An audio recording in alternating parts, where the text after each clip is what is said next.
Сәлем достар, сіздермен бірге Нұргүл. Менің каналыма қош келдіңіздер. Бүгін сіздермен үй жағдайында өте оңай печенье дайындайтын боламыз. Оның дәмі өте керемет, тәп-тәтті болып шығады. Балаларыңызға жасап берсеңіздер болады. Құрамы өте қарапайым, міндетті түрде жасап көріңіздер.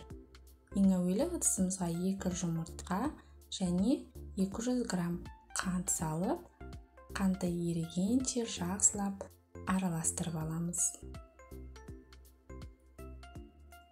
Қанты ерігенде байқағандарыңыздай аппақ массаға айналады. Сонан соң үстінен 1 бокал қарапайым сұйық майды құйып, біркелкі болғанша араластырамыз.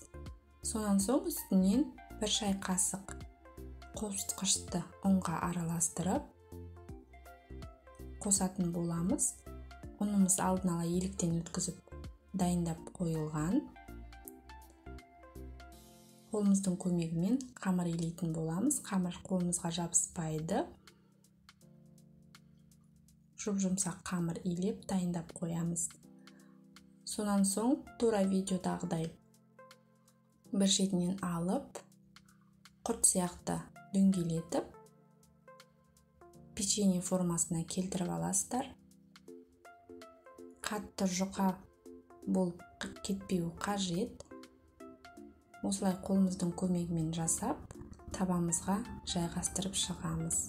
Барлық печеньелерді дайындап болған соң, печеньенің бетін қантқа малып аламыз. Және мен осындай стаканның көмегімен бетіне сызықтар жасап шықтым. Әдемі болу үшін. Енді қызып тұрған пеште беті қызарғанша пісіріп аламыз. Міне біздің печеньелеріміз дайын болды. Өте керемет болып шығады. Достар, егер менің каналыма тіркелмеген болсаңыздар, тіркеліп, каналымның дамуына өз үлестеріңізді қоссаңыздар болады. Видеоны соңына дейін тамашалағандарыңыз үшін рахмет. Ас болсын.